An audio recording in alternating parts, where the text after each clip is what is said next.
सब पीछे हो जाओ। छोटे बच्चे हैं, देखो उनको संभालो पहले। वो देखो छोटे बच्चे हैं, गिर जाएगा, कोई चोट लग जाएगी। मैं भी कोई शक्तिमान नहीं कि आगे पकड़ लूंगा।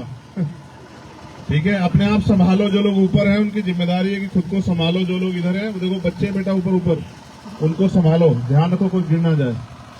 तो जो यहाँ उपस्थित हैं सभी सम्मानित इस गांव के ग्रामवासी, क्षेत्रवासी, बड़े बुजुर्ग, सबका धन्यवाद। इस मंच पर जो सीनियर लोग उपस्थित हैं उनका धन्यवाद।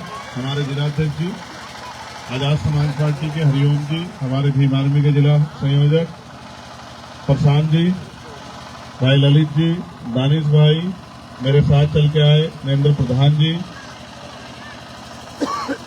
विवेक जी, ओमपाल जी, आलोक भारती जी, धर्मेंद्र जी, रोहित जी, सुखवीर प्रधान जी, प्रदीप जी, आप सबका भी बहुत बहुत धन्यवाद। दिनेश भाई, मैं देर से आने के लिए आपसे माफी चाहता हूँ। माफी मिलेगी नहीं मिलेगी बताओ? नाराजगी तो नहीं हो जाएगी मैं देर से आया तो? पक्का? हाथ उठाओ जो लोग मेरे साथ हैं, पहले हाथ उठाओ। अच्छा, आप पीछे कर। रानीपुर कोटा है या रानी कोटा? रानी कोटा। अच्छा, रानी कोटा के सभी ग्रामवासियों, आप सबको बहुत बहुत बधाई। आप अपना कीमती समय निकाल के बड़ी संख्या में यहाँ जुटे हो। मैं पुनः आपसे कहूंगा, जो ऊपर खड़ी है मेरी बहनें, छोटे बच्चे हैं आपके पास, ध्यान रखो। देखो वो एक और अभी बैठी है ना, अभी छोटा बच्चा, देखो ये, देखो ध्यान रखो। सच कह रहा हूं, क्योंकि ये इनको नहीं पता, इनको ये वो जानकार नहीं है। एक गलती होगी, अभी तो खुश है, फिर रोएंगे, तकलीफ मनाएंगे। मैं नहीं चाहता ये सब चीजें, इसमें ठीक नहीं है। तो आज का जो हमारा कार्यक्रम है वो इसलिए था कि मुझे आपसे कुछ बात कहनी थी। वो मेरी, आपकी, हम सब की बात। देखिए, एक जिम्मेदारी यहां हमने अपने कंधों पे उठाई। जैसे माँ बाप बच्चे को पढ़ा लिखा के तैयार कर देते हैं तो उम्मीद करते हैं कि बच्चा कुछ करके दिखाएगा, कुछ बदलाव करेगा। मैं भी आपका भाई हो सकता हूं, जो उम्र में मेरे बराबर के हैं या थोड़े से बड़े हैं। जो ज्यादा बड़े उनका बेटा हो सकता हूं, बहनों का भाई हूं, किसी का चाचा लगता हूंगा, कोई और मुझसे छोटा होगा, मुझसे ज्यादा पहले शादी होगी तो उसका ताऊ, उसके बच्चों का ताऊ भी लगता होगा। इस तरह से हम लोग रिश्तों में बने हुए। लेकिन ये लोकतांत्रिक देश है। मैं याद करता हूं महापुरुषों को, जिन्होंने अपने जीवन का बलिदान देके हमें यहाँ अपने पैरों पर खड़ा किया। महामानव तथागत बुद्ध से लेके संत श्रोमणी सतगुरु रविदास, भगवान वाल्मीकि, गुरु नानक देव, संत कबीर, गुरु घासीदास, नारायण गुरु, राष्ट्रपिता ज्योतिबा फूले, छत्रपति साहू जी महाराज, डॉक्टर बाबा साहब अम्बेडकर, ईवी पेरियार, रामा नायकर, स्वामी प्यारेलाल यादव, बाबू जगदेव प्रसाद कुशवाहा, जननायक कपूरी ठाकुर, मान्यवर काशीराम साहब, मान्यवर दीना भाना वाल्मीकि साहब, सर छोटू राम चौधरी, चरण सिंह, संत राम बी ए प्रजापति, बाबू शिव दयाल चौरसिया, महामना रामसु वर्मा। ये वो नाम है जिनको हम आज, उनके जाने के बाद, इनमें से कोई जिंदा नहीं है, लेकिन उनके जाने के बाद भी हम याद रखें। क्यों? क्योंकि उन्होंने अपना पूरा जीवन हमारे लिए कुछ ना कुछ किया। आप महसूस करो, मैं एक छोटी सी घटना आपको बताता हूं। हम लोग जो कर रहे हैं वो हम अपने महापुरुषों सीख के कर रहे हैं। जैसे बच्चा अपने घर में सीखता है ना, माँ बाप से संस्कार सीखता है, जानकारी हासिल करता है, ऐसे ही हम लोग जो कर रहे हैं अपने महापुरुषों सीख के कर रहे हैं। जैसे एक घटना है, जब राष्ट्रपिता ज्योतिबा फूले, जिनको अगर आप जानना चाहो तो आज के जो सैनी समाज के लोग हैं, जो मौर्य समाज के लोग हैं, जो कुशवाहा समाज के लोग हैं, जो शाक्य समाज के लोग हैं, वो उसी कुल से आते थे। बहुत बड़े उद्योगपति थे। लेकिन उस समय देश में जाति व्यवस्था बहुत थी, संविधान नहीं आया था। तो वो अपने एक मित्र की शादी में चले गए। शादी में चले गए तो उन्होंने, दूसरे लोगों ने उनको अपमानित करा, बेइज्जत करके भगा दिया। वो चले आए, वहां एक नदी बहती है पुणे में, उस नदी पे आके बैठ गए। पूरा दिन हो गया बैठे हुए, रात हो गई, रात गुजर गई। अगले दिन सुबह का समय हुआ, जो सफाई का काम करती थी वो 2 महिलाएं वहां पहुंच गई अपने सफाई वाले औजार धोने के लिए। उन्होंने देखा कि एक बहुत बड़े उद्योगपति बैठे हैं, तो उन्होंने कहा, आप ही साहब यहाँ क्यों बैठे हो? मेरी बात पे नौजवान बहुत जरूरी गौर करना, ये है परिवर्तन। तो उन्होंने कहा कि भाई मैं एक शादी में गया था और उन्होंने मेरा अपमान कर दिया, मेरा मन हो रहा है कि मैं मर जाऊं, सुसाइड कर लूं, डूब के मर जाऊं। तो उन्होंने कहा, भाई आपके साथ ऐसा क्या हुआ कि मेरे साथ मारपीट हुई, मुझे गालियां दी गई? उन्होंने कहा, हमारे साथ तो रोज होता है, तो हम तो कभी मरते नहीं। तो ये ज्योतिबा फूले ने भी सोचा, भाई बात तो सही है। ये इनके साथ भी होता है, ये तो भरते नहीं। तो उनकी एक बात समझ में आई कि मैं पढ़ा लिखा हूं, मैं सम्मान अपमान को समझता हूं। ये लोग पढ़े लिखे नहीं है, सम्मान अपमान को नहीं समझते। तो उन्होंने क्या किया उस दिन, वो रोए नहीं, वो मरे नहीं, वो कहीं छिपके नहीं बैठे। उन्होंने ये कहा आज के बाद मैं इन लोगों को पढ़ाने का काम करूंगा। उन्होंने अपना दूसरा काम तो छोड़ दिया और उन्होंने पहले अपनी पत्नी को पढ़ाया, फिर सब लोगों को पढ़ाने के निकल गए। और उन्होंने कितने स्कूल खोले, 18 स्कूल। अपनी जिंदगी में उन्होंने 18 स्कूल खोले, वंचितों, शोषितों, महिलाओं को पढ़ाने के लिए। ये क्या था, ये एक संकल्प था। जब मुसीबत आती है आदमी हार मान लेता है, कोई अपमान करते है डर जाता है, रोने लगता है, चीखने लगता है, छिप जाता है। जब डांटूंगा तो दांत बंद हो जाएंगे, आगे बैठ के नालायकी करोगे, जूते खाने का काम करोगे। अभी तुम्हें खड़ा होकर इंट्रोड्यूस कराऊंगा तो फिर अपमानित महसूस करोगे, इसलिए दूसरे लोगों को परेशान मत करो। तो उन्होंने उस बात से वो डरे नहीं, उन्होंने अपने अंदर एक पीड़ा जो उनके अंदर पैदा हुई, उन्होंने उसको हथियार बना लिया और फिर उन्होंने वो करके दिखाया जो दुनिया कभी सोच नहीं सकती थी कि कमजोर वर्गों के बच्चे भी पढ़ेंगे, महिलाएं भी पढ़ेंगे, डॉक्टर इंजीनियर बनेंगे, IAS IPS बनेंगे। ये बहुत बड़ा योगदान था सोसाइटी में। ऐसा ही संकल्प समय समय पे बहुत सारे लोगों ने लिया। ऐसा ही संकल्प बाबा साहब अम्बेडकर ने लिया, अपने 4 बच्चे कुर्बान कर दिए, हमारे लड़े, संविधान देके गए, वोट का अधिकार दिलाया। उनका बच्चा मरा हुआ पड़ा था, वो गोलमेज कॉन्फ्रेंस में गए। आज कोई ऐसा है जिसके बच्चे को बच्चा बीमार और वो किसी और के काम में चला जाए, बताओ अपने दिल पे हाथ रख के। आज कोई ऐसा है जिसका बच्चा घर में मरा पड़ा और वो किसी और के अधिकारों के लिए चला जाए, है कोई ऐसा आज के समय में? ये था एक संकल्प कि मुझे कुछ करना है। उन्होंने बहुत सारे सपने देखे। मान्यवर काशीराम साहब क्लास 1 के अधिकारी थे, उन्होंने बाबा साहब को पढ़ा, उनको कोई समझाने नहीं गया, पढ़ा किताबों में, पढ़ के महसूस किया कि यार बाबा साहब इतना दर्द रखते थे अपने सीने में, ये कुछ करना चाहते, कर नहीं पाए, तो मैं उनका अधूरा काम पूरा करूंगा। फिर निकल पड़े, नौकरी छोड़ दी, साइकिल पे भूखे प्यासे फटे हुए कपड़े पहन के, खाने को नहीं मिला, कोई मतलब नहीं, बस निकल पड़े और एक बहुत बड़ा परिवर्तन करके दिखाया। हमारे जैसे हजारों लोग, लाखों लोग तैयार हुए। अब ये काम अधूरा है।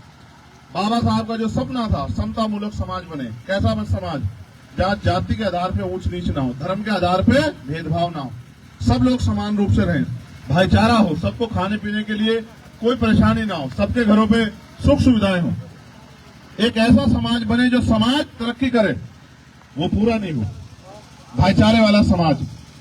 एक उसी सपने को मान्यवर काशीराम से लंबे समय तक बढ़ा है। और जब हम धार्मिक तौर पे पढ़ते हैं तो यहाँ बड़े पैमाने पे सदगुरु रविदास जी महाराज को मानने वाले लोग होंगे। सदगुरु जी रविदास जी ने भी कहा हमें बेगमपुरा राज लाना है। कौन सा राज? बेगमपुरा को समझ लो क्या होता है बेगमपुरा। बेगम का मतलब होता है जहां कोई गम, बेगम। उन्होंने कहा ऐसा चाहूं राज में जहां मिले सबन्नु अन्न और छोटे बड़े सब सम बसे रविदास रहे बस। कि ऐसा राज आना चाहिए जिसमें कोई भेदभाव ना हो, कोई ऊंच नीच न हो। सारे पीर पैगंबर महापुरुषों ने, गुरुओं संतों ने ऐसे राज की कल्पना की, लेकिन आएगा कैसे भाई? जब राजतंत्र था तलवारें चलती थी, बंदूकें चलती, तोप चलती थी, हत्या होती थी, हजारों भूमि रक्त रंजित हो जाती, तब जाकर राज बदलता था। फिर बाबा साहब अम्बेडकर उनके साथियों के प्रयास से हमें वोट का अधिकार मिल गया। हम चाहे हजारों साल की गुलामी एक दिन में खत्म कर दें। आज आपके चेहरों पर उदासी हो सकती है, परेशानी हो सकती है, आप देख रहे हैं गवर्नमेंट सरकारी नौकरियां खत्म कर रही है, सरकारी स्कूल खत्म कर रही है, सरकारी हॉस्पिटल खत्म कर रही है, आरक्षण खत्म हो रहा है, तमाम तरह की मुसीबतें, महंगाई बढ़ रही है, बेरोजगारी बढ़ रही है। आपका बिल अगर 500 रुपए का आप बिल ना दो तो आपका कनेक्शन कट जाएगा, मुकदमा लिखा जाएगा, तमाम तरह की परेशानी आपकी जिंदगी में। ये सारी समस्या एक दिन में खत्म हो सकती है अगर आप अपनी वोट का सही इस्तेमाल करो। जबकि ये भी याद रखो, कोई अकेला एक जाति एक धर्म के लोग राज व्यवस्था में, लोकतांत्रिक व्यवस्था में, राज व्यवस्था पे कायम नहीं हो सकते। इसलिए बाबा साहब अम्बेडकर के मिशन को आगे बढ़ाने के लिए मान्यवर काशीराम साहब ने बहुजन समाज बना। कैसा समाज? बहुजन समाज।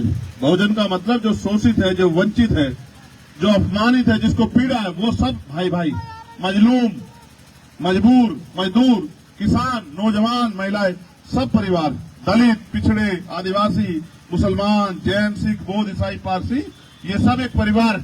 इनको मिलके अपनी समस्याओं के समाधान के लिए, स्वाभिमान के जीवन के लिए एकजुट होकर अपनी ताकत बनानी होगी। आज उनका सपना अधूरा है और कोई पूरा नहीं करना चाहता। हम उनकी पढ़ी लिखी संतानें, हमने जिम्मेदारी अपने कंधों पे उठाई कि हम बाबा साहब अम्बेडकर और माननीय काशीराम साहब के मिशन को पूरा करके समता मूलक समाज बनाएंगे। मैं बार बार पूरे देश में घूमता रहता हूँ, सब जगह जाता हूँ, जो भी अन्याय होता है सबके खिलाफ लड़ता हूँ। हाथरस का मामला हो, उन्नाव का मामला हो, दिल्ली का मामला हो, कहीं भी कोई मामला हो, पूरे देश दुनिया में मैं जाता हूँ जहां तक जा सकता हूँ। लेकिन अभी करने को बहुत कुछ है। आपके यहाँ जो गरीबी है, मैं लिख कर देता हूँ, जिस दिन राज व्यवस्था बदलेगी, जितनी ताकत हमारे हाथ में आएगी, कोई गरीब नहीं रहेगा, कोई नौजवान पढ़ लिख के बेरोजगार नहीं रहेगा, किसी का कच्चा मकान नहीं होगा। आज तो देखो ये जो आपने बना के खड़ा किया, इसके लिए आपने बहुत लंबा समय दिया। इसलिए मैं आपसे बस ये आग्रह करने के लिए आया, ये लोकतंत्र है। आप मुझे लाखों रुपए दे दो, इससे कुछ नहीं होगा। आप मुझे 100 किलो घी खिला दो, इससे कुछ नहीं होगा। जब तक आप मुझे वोट देके ताकतवर नहीं बनाओगे, मैं आपकी वो मदद नहीं कर पाऊंगा जो मैं करना चाहता हूं। आप कहते हैं न्याय नहीं मिल रहा, पुलिस अच्छा काम नहीं कर रही। पुलिस नहीं, दरोगा नहीं, एसपी नहीं, डीजीपी भी अच्छा काम करेगा, 24 घंटे जनता की सेवा करेगा। कब? जब सेवा कराने वाला व्यक्ति कुर्सी पे बैठा हो। आपने यहाँ 3 बार चुनाव हो गया नगीना में। पहली बार आपने जसवीर सिंह जी को बनाया एमपी। वो इतने गैर जिम्मेदार व्यक्ति थे, उनको यही नहीं पता था कि अपने लोगों के अधिकारों को उन्होंने हनन कर दिया और प्रमोशन में रिजर्वेशन का बिल जो है फाड़ दिया। उनको यह भी नहीं पता था कि अपने आने वाली पीढ़ियों को कुचलने का काम कर रहे हो। आपने दूसरा एमपी आपने तो नहीं दिया होगा, लेकिन लोगों के अपने सहयोग से यशवंत सिंह बीजेपी के बने। उन्होंने आपके लिए क्या किया बेहतर जानते होंगे। तीसरे एमपी अब आपने गठबंधन के बनाए, बने ना। चुनाव के बाद आया आपकी बस्ती में पूछने के लिए आपके क्या हाल है, आपने की कोई मदद, कभी आपका साथ दिया हो, कभी आपकी आवाज उठाई हो। क्या इस क्षेत्र में रोजगार की व्यवस्था नहीं होनी चाहिए? क्या बताओ, क्या इस क्षेत्र में फैक्ट्री लग के? मैं नहीं जानता कि बिजनौर का व्यक्ति कहाँ कहाँ जाता काम करने के लिए। आप देहरादून जाओ, बिजनौर का व्यक्ति मिलेगा। आप मध्य महाराष्ट्र जाओ, बिजनौर का व्यक्ति मिलेगा। आप दिल्ली जाओ, बिजनौर का व्यक्ति मिलेगा। आप पंजाब जाओ, बिजनौर का व्यक्ति मिलेगा। क्यों? क्योंकि यहाँ रोजगार नहीं, पढ़े लिखे लोग बेरोजगार घूम रहे हैं। तो अगर यहाँ इंडस्ट्री लग जाए और 10-20-50 हजार नौजवानों को रोजगार मिल जाए, क्या बुराई है? लेकिन कोई सपना हो किसी के पास, यहाँ बढ़िया स्कूल मिल जाए। मैंने देखा अभी बहनें पैदल पैदल आ रही है, पैदल पैदल आ रही है। अगर यही नजदीक पे 2 किलोमीटर पे एक बढ़िया इंटर कॉलेज बन जाए, डिग्री कॉलेज बन जाए, गांव में स्कूल बन जाए, तो क्या बुराई है? गरीबों को, बच्चों को मुफ्त में शिक्षा मिल जाए, क्या बुराई है? अगर अच्छे हॉस्पिटल बन जाए, जो कि देखो जनता का पैसा अगर जनता में लग जाए, क्या बुराई? लेकिन आप अनपढ़, नालायक, निकम्मे नेताओं को चुनते हो और फिर कहते हो कि हमारा कुछ होने का। वो कुछ करना ही नहीं चाहते। उनको क्या फर्क पड़ती है? वो मजबूत ताकतवर लोग हैं, पैसेवार लोग हैं, उनको गरीबों से क्या मतलब है? अगर उनको गरीबों से मतलब होता, अगर अमीर गरीबों के जैसे होते तो कोई गरीब नहीं होता यहाँ। ठीक है, वो मतलब के दोस्त होते हैं, उनके मतलब के रिश्ते होते हैं। गरीबों को अगर अपनी जिंदगी संवारनी है तो अपने पक्ष में फैसले लेने पड़ेंगे। और जब तक आप अपने बीच के व्यक्ति को आगे नहीं बढ़ाओगे, आपकी जिंदगी नहीं बदलेगी। आपने 3 बार मौका दिया नहीं दिया, बताओ? उन्होंने आपकी कोई मदद की? तो फिर आप ऐसे लोगों को आगे बढ़ाना चाहते हो क्या? उनके भरोसे अपनी लड़ाई लड़ना चाहते हो क्या? आज निर्दोष लोगों को मुकदमे लगा जेल में ठुकरा देते, कोई जाता है लड़ाई लड़ने के लिए? आप छोड़ो। अभी मैंने दिया था धरना डीएम ऑफिस पर जाके, जब यहाँ गुलदार ने 24 लोगों की जान ले ली, और फिर भी पिछले 4 दिनों में 4 लोगों की जान चले। किसी को फर्क पड़ रहा है क्या? नेता को, किसी अधिकारी को फर्क पड़ रहा है क्या? उन्हें तुम्हारे जिंदा रहते फर्क नहीं पड़ता, उन्हें तुम्हारे मरने पे फर्क नहीं पड़ता। तुम काहे को परेशान हो रहे हो यार? जो तुम्हारी जिंदगी मौत से भी रिश्ता नहीं रखते, तुम उनको काहे को अपना मान रहे हो? इस देश में गवाही है। लोग तो वोट लेके कहते हैं कि मैं आपके काम करूंगा। मैंने आज तक पिछले 10 साल में एक दिन देश में कहीं ना कहीं काम किया, चाहे मुझे जेलें काटनी पड़ी हो। एनआरसी का मामला कोई खुश नहीं रहा था। जितने लोग एनआरसी सीए के बारे में जानते हो, आपने भी आंदोलन किया, गोलियां चली, मैं दिल्ली में गिरफ्तार हुआ, 1 महीने जेल रहा। उसके बाद फिर पूरे देश में गया, सारी जगह जाके साइन बाग बना के सरकार को चैलेंज किया कि ये गलत काम तुमको नहीं करने देंगे। चाहे तबलीगी जमात का मामला हो, जब मरकज पे जो है इन्होंने बेबुनियाद आरोप लगा दिए, चाहे मौलाना करीम सिद्दीकी का मामला हो, चाहे नासिर जुनैद का मामला हो, चाहे किसी और का परवेज का मामला हो, हर मामले में मैं लड़ा। चाहे दिल्ली में गुरु घर टूटा हो, चाहे 13 पॉइंट रोस्टर का मामला हो, चाहे 2 अप्रैल 2018 का मामला हो, जब SC/ST एक्ट को कमजोर करने का काम किया गया, चाहे किसानों की लड़ाई हो, चाहे पहलवानों की लड़ाई हो, चाहे अध्यापकों की लड़ाई हो, चाहे रोस्टर का मामला हो, प्रमोशन में रिजर्वेशन का मामला हो, आपके लिए कहीं आपके ऊपर अन्याय हुआ, हमेशा मैं खड़ा हुआ। मैं किसी रानी का बेटा नहीं हूँ, किसी बहुत बड़े नेता अभिनेता का बेटा नहीं हूँ। मैं एक प्राइमरी स्कूल के हेडमास्टर का बेटा हूँ और मेहनत करके यहाँ तक आया। मैंने जो प्यार कमाया, आप जो अपना काम छोड़ खड़े हो, आप जानते हो कि ये आदमी आपके लिए 24 घंटे 7 दिन काम कर रहा है, पिछले खड़े हो। मैं बस आपको ये कहना चाहता हूँ, यहाँ दलित समाज के जो लोग हैं वो एक बार हाथ खड़ा करो। आप मेरा साथ दोगे नहीं दोगे, मैं बताओ पहले। अब हाथ नीचे करो। यहाँ पिछड़े वर्ग के और मुस्लिम समाज के लोग भी होंगे। आप ये बताओ, जब ये मेरे साथ हैं तो आप किसी और को वोट दोगे या मुझे दोगे, बताओ। अगर आपको नहीं पता, लोग चाहे कुछ भी कहें, आप अपने क्षेत्र में पता करा लो। हर आदमी ये जानता है कि चंद्रशेखर आजाद मर तो जाएगा लेकिन झुकेगा नहीं भाजपा के सामने। हर आदमी इस बात को जानता है और हर आदमी इस बात को भी जानता है कि अगर वो व्यक्ति खड़ा हो गया तो किसी गरीब की तरफ कोई आंख नहीं उठा पाएगा। ये भी हर आदमी इस बात को जानता है। लेकिन लोग ये कह रहे हैं कि भाई हमें उससे क्या मतलब, वो तो गरीब का बेटा है। तो ये बताओ, क्या गरीबों के बच्चों को आगे बढ़ने का अधिकार नहीं है? क्या गरीब के बेटे आगे नहीं बढ़ सकते? क्या गरीबों के सपने नहीं है? अगर बड़ा अच्छा स्कूल कॉलेज खुलेगा तो तुम्हें फायदा होगा नहीं होगा, बताओ। अगर अच्छी पढ़ाई होगी और जायज दामों में होगी, जो पैसा तुम पे कर सको, तो तुम्हारे घर से जो कर्ज लिया जाता है वो बंद होगा नहीं होगा, बताओ। अगर सुरक्षा चाहिए, न्याय चाहिए, अधिकार चाहिए, तो फिर इस लड़ाई मेरा साथ है। बताओ कौन कौन लोग मदद करेंगे, हाथ खड़ा करो। जो दोनों हाथ खड़े करेगा उसकी बात मानी जाएगी, जो एक हाथ खड़ा करेगा उसकी नहीं मानेंगे, बिल्कुल नहीं मानेंगे। अच्छा नीचे कर लो, एक बार हाथ नीचे कर। ऊपर वाली जो बहनें माएँ बैठी हैं वहां, माएँ तो कम है, बहनें ज्यादा है, एक आधी माँ होगी। हाथ खड़ा करके बताओ मदद करोगे नहीं करोगे? ईमान रुको, ऐसा नहीं, अब नहीं मानेंगे, रुको। पहले नहीं कोई हाथ खड़ा करेगा, पहले बात सुनेगा तब बताओ। अपने भाई की मदद करोगे नहीं करोगे, बताओ। दोनों हाथ उठा के बताओ जो हमारे साथ है। कल कोई पैसे वाला आ गया, कहने लगा मेरे पास पैसा है, उसको छोड़ो, गरीब को तो भूल तो नहीं जाओगे, बताओ। पक्का? सुनो, ये बंद कर दूंगा जो पैदल धक्के खाने पड़ते हैं ना वहां तक। अगर ना बंद कर दिया तो चंद्रशेखर आजाद नाम नहीं याद रखना मेरी बात को। सुनो, इस देश में अमीर ही नहीं जिएंगे, इस देश में गरीब भी जिएंगे। देखो मैं देश में घूमता हूँ, मैं दिल्ली में घूमता हूँ। मेरा एक साथी मान नहीं रहा था, वो मुंबई से आया, मैं उसको मैं दिल्ली में था। मैंने उसे कहा देखो गरीबों और अमीरों में क्या फर्क। मैं इस बात को हर जगह कहता हूँ, सच है। जैसे ही मैंने बात कही, एक गाड़ी बराबर से गुजरी, उसमें से एक कुत्ता जो है ऐसे मुंह बाहर निकाल रखा था। मैंने कहा गाड़ी आगे करो आगे करो। कह रहा क्या बात है? मैंने दिखाऊंगा गरीब अमीर में क्या फर्क। मैंने कहा देखो ये अमीर का कुत्ता है, ये गाड़ी में घूम रहा है, और मैं लिख के देता हूँ कि इस देश के 90% लोगों पे 4 पहियों की गाड़ी नहीं है, आप जाके देख लो। ये फर्क है अमीरों में और गरीबों में। हम सूखी रोटी खा के अपना टाइम काटते हैं, उनके कुत्ते घी की रोटी खाते हैं। उनके लिए बढ़िया ब्रेड आता है और दूध आता है, वो टोन मिल्क, जिससे उनके पेट खराब ना हो जाए। हम लोग रूखी सूखी खा के अपना पेट पालते हैं। ये सच्चाई है इस देश की, और कोई नहीं सोचता हमारे बारे में। मेरी छोड़ दो आप, आप भूखे पेट अगर घर में सोते, कोई पूछने आता क्या? किसने पूछा कि तेरा बच्चा बीमार है, तुझे इलाज की जरूरत है क्या? बताओ। अस्पतालों में घुस नहीं सकते आप, बड़े बड़े अस्पतालों में। ये किसके लिए है? ये सरकार किसकी है? किसानों को उनकी फसल के दाम नहीं मिल रहे हैं, और बहन बेटियां सुरक्षित नहीं है, न रोजगार मिल रहा है। माओ को मजबूरी में घर चलाने के लिए मेहनत मजदूरी करनी पड़ती है। ये देश है क्या? लूट लिया सारे गद्दारों ने मिलकर, और आज भी लूट रहे हैं, और फिर वही। मैं इसलिए आपसे कह रहा हूं, इनके चक्कर में मत पड़ो, इनका कुछ नहीं जाता। ये भाग भूग जाएंगे पैसे वाले सब लोग देश छोड़ के। ये लड़ाई तो आपके चंद्रशेखर आजाद को लड़नी है, यहाँ जमीन पे खड़े होके, और कीमत चुकानी पड़ती है। सर मैं आपका खून हूं, जब मेरे ऊपर गोली चली मेरा खून बहा, आपको तकलीफ हुई है नहीं हुई? बताओ। मेरा क्या अपराध था? मेरे ऊपर गोली क्यों चली? क्या मैंने किसी की जमीन दबा ली है? मैं बताता हूं मेरे ऊपर गोली क्यों चली। क्योंकि ना तो मैं ईडी से डरता, ना मैं सीबीआई से डरता, ना मैं एनआईए से डरता, ना मैं झूठे मुकदमे डरता, ना मैं जेल से डरता। बस मैं नहीं डरता हूं, क्योंकि जो इस देश में डरेगा उसकी हिम्मत नहीं वो बोल जाए। मेरा गला भी साफ है, और मैंने किसी का कोई बुरा भी नहीं किया। मेरे ऊपर गोली इसलिए चलती है क्योंकि मुझे दबाया नहीं जा सकता। मैं जानता हूं इज्जत जिल्लत मौत जिंदगी उसके हाथ में है, जिस कुदरत ने, जिस खुदा ने पैदा किया, समझ रहे हो? उस सतगुरु जी के हाथ में। मैं नहीं डरता मौत से, मौत तो एक दिन आएगी, लेकिन जब तक जिंदगी है पूरी ताकत से लड़ूंगा, पूरी हिम्मत से लड़ूंगा। आपने मुझे इज्जत दी, आपने मेरे 7 जिला पंचायत यहाँ जिता के भेजे। आज भी मेरे 4 जिला पंचायत छोटे भाई मेरे साथ ही घूम रहे हैं, मेहनत कर रहे हैं।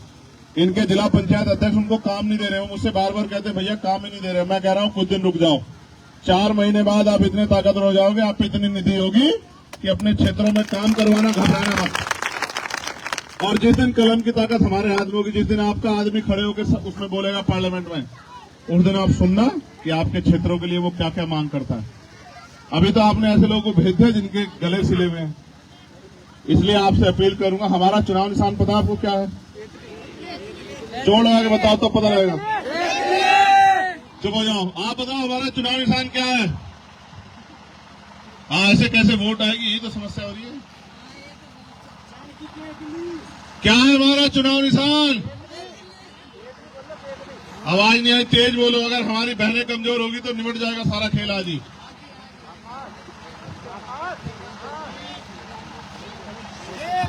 केतली, हाँ ठीक। केतली याद रहेगी नहीं याद रहेगी? केतली जब देखोगी तो कौन दिखाई देगा? आपका भाई चंद्रशेखर आजाद। वो केतली नहीं है, वो अलादीन का चिराग है। टीवी देखा था, नहीं देखा था आपने? ऐसा ही होता है अलादीन का चिराग। जब आप उस केतली को जरा सा घिसोगे, उसका बटन दबाओगे तो मजबूत होगा। चंद्रशेखर आजाद जी। और जब केतली को आप याद करोगे तो कौन आएगा? और वो क्या कहता है केतली में से निकलने वाला? क्या हुकुम मेरे? तो लोकतंत्र में आप ही मालिक हो, आप ही आका हो। अभी तो लोग आपको गुलाम समझते हैं। चुनाव के समय आप कहते हैं पैसे ले लो, शराब ले लो, साड़ी ले लो, ये ले लो, वो ले लो।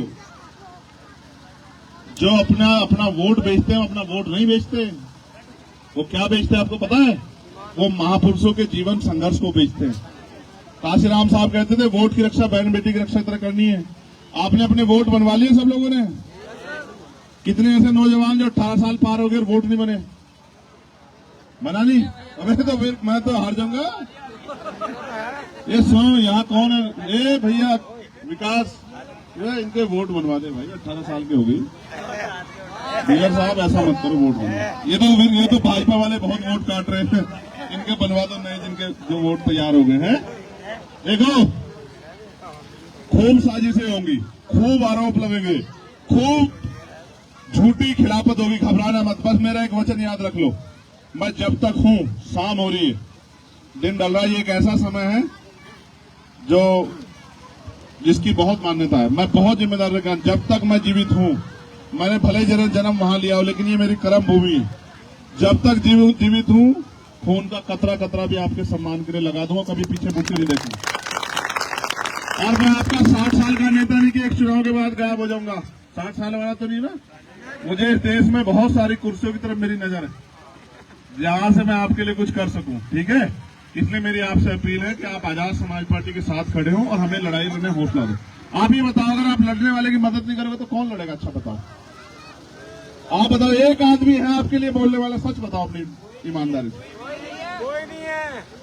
फिर याद रखना कि जब भी अन्याय होगा, आपके और अन्याय करने वालों के बीच में चंद्रशेखर खड़ा, चाहे कुछ भी हो जाए, आखिरी दम तक साथ देंगे। मगर आप दोनों हाथ उठा के बताओ, केतली को जो लोग वोट देंगे। दोनों उठा रहे, एक ही उठा रखा, मैं नहीं मानता तुम्हारी बात, पक्का? और ये इधर जो बहन खड़ी है हमारी, दोनों हाथ उठाओगे तभी मानेंगे, एक से नहीं मानते। दोनों हाथ उठाओ। जो आज हमारी बात के साथ नहीं खड़ा, वो कैसे खड़ा हो पाओगे हमारे साथ? कल कोई लालच दे देगा तो भाग जाएगा। उठाओ, दोनों हाथ उठाओ ऐसे। अच्छा ठीक है, चलो ठीक, दोनों ने मिलकर 2 हाथ उठाए। चलो इस तरह मिलकर भी काम चल जाएगा। तो बहुत बहुत धन्यवाद इस प्यार के लिए। ये प्यार नहीं भूलूंगा मैं। एक गरीब के बेटे को आपने प्यार दिया, मैं भूलूंगा नहीं। लेकिन याद रखना, जब आपके परिवार का व्यक्ति, जैसे आपके घरों में भाई है ना, बहनें जो खड़ी हैं, जब वो ताकतवर होगा तो क्या बहनों को भूल जाएगा क्या? जिस मां से पैदा हुआ उस पिता को भूल जाएगा क्या? बताओ। मैं फिर कह रहा हूं, ये करो मरो की लड़ाई है इस देश में।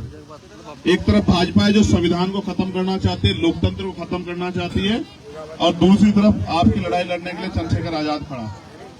इस लड़ाई में मेरा साथ दो कि मेरे हौसले बढ़े और मैं इस भारतीय जनता पार्टी आरएसएस के लोगों को सबक सिखा सकूं कि वो देश को बांटने का काम बंद कर दे। वो भी जानते हैं कोई लड़ नहीं सकता, इसलिए वो भी मेरे खिलाफ खड़े। उनको पता है ये आदमी खड़ा हो गया तो कल आज जो अन्याय कर रहे हो वो अन्याय नहीं कर पाओगे। कल किसी गरीब के बेटे को, निर्दोष को जेल नहीं भेज पाओगे, उसको सता नहीं पाओगे। हाँ, तरह से याद है आप लोगों को? कितने लोगों को बताया हाथरस का? ये पूरी सरकार खड़ी थी आरोपियों के पक्ष में कि उनको बचा लिया जाए और मुझे उसकी कीमत चुकानी पड़ी। एक हमारी बहन को अपमानित किया गया, उसकी जान चली गई, फिर उसको कचरे की तरह जला दिया। याद करो वो दिन, मेरे नौजवान भाइयों, याद करो आपके खून को किस तरह से जला दिया गया, कचरे की तरह पेट्रोल डीजल डाल के, और उसकी मां को मिलने नहीं दिया गया। आप महसूस करके देखो, इतना अन्याय सह रहे हो और चुप हो। कहते हैं अन्याय करने वाले से अन्याय सहने वाला दोषी हो। आप लोग चुप हो, आप झूठ बोलते हो कि हम खुदा से डरते हैं। आप डरते हो इन सरकारों से, झूठ बोलते हो आप कि हम सिर्फ ऊपर वाले से डरते हैं। आप डरते हो इनसे, आप इनका सामना नहीं करना चाहते। आपके आगे चंद्रशेखर आजाद खड़ा है, आप चलो मेरे साथ, मैं देखता हूं आपकी तरफ कौन आंख उठाता है। अगर सबसे पहले मुसीबत आएगी तो चंद्रशेखर आजाद को आएगी। और आज मेरे पास अकेला थोड़ा ही, मुझे देखो ये फौज खड़ी है, ये सत्येंद्र और इस तमाम लोग, ये सब लोग मरने मिटने के लिए तैयार है आपके सम्मान के लिए। आप भी ये समझो कि आपके लिए कौन खड़ा हो सकता है और कौन सिर्फ आपसे वोट का मतलब रखता है। जब से आप मुझे जानते, क्या मैंने कभी आपको किसी मसले में शिकायत का मौका दिया? तो इस बार आप तो शिकायत का मौका नहीं दोगे, पक्का? चलो फिर ऐसे हाथ करो। जय भीम, जय भारत, जय संविधान। आज तो वोट हमारा, राज तुम्हारा, वोट हमारा, राज तुम्हारा। अब आखिरी बात, काम की बात आ गई। अब देखो भाई, हमारे नेता कहते थे कि जो सहारा देगा वो इशारा भी देगा, तो सहारा भी अपने लोगों का लो, इशारा भी। तो भाई इधर लो, आज हमारा चुनाव निशान तो हम लाएंगे साहब। जो हमें सहारा देना चाहता है, चाहे वो हमें 1 रुपए की मदद कराए, लेकिन इस पगड़ी में मदद जरूर कराए, जिससे हमें एहसास हो कि हमें प्यार करने वाले लोग तन मन धन से हमारे साथ, चाहे वो 1 रुपए की मदद कराए, कोई फर्क नहीं पड़ता। ये बात है प्यार और विश्वास की, कि वो हमसे कितना प्यार करते हैं। वो अपनी मेहनत की कमाई का चाहे 1 रुपया दे, लेकिन दे जरूर, जिससे कि हमारी हिम्मत बढ़े इस लड़ाई को लड़ने के लिए। ये कर्ज है मेरे ऊपर आपका, सूद समेत वापस करूंगा, याद रखना। सूद समेत नहीं, 50-50 गुने के साथ वापस करूंगा। आपका पैसा बहुत खा लिया इन्होंने, ठीक है? सूद समेत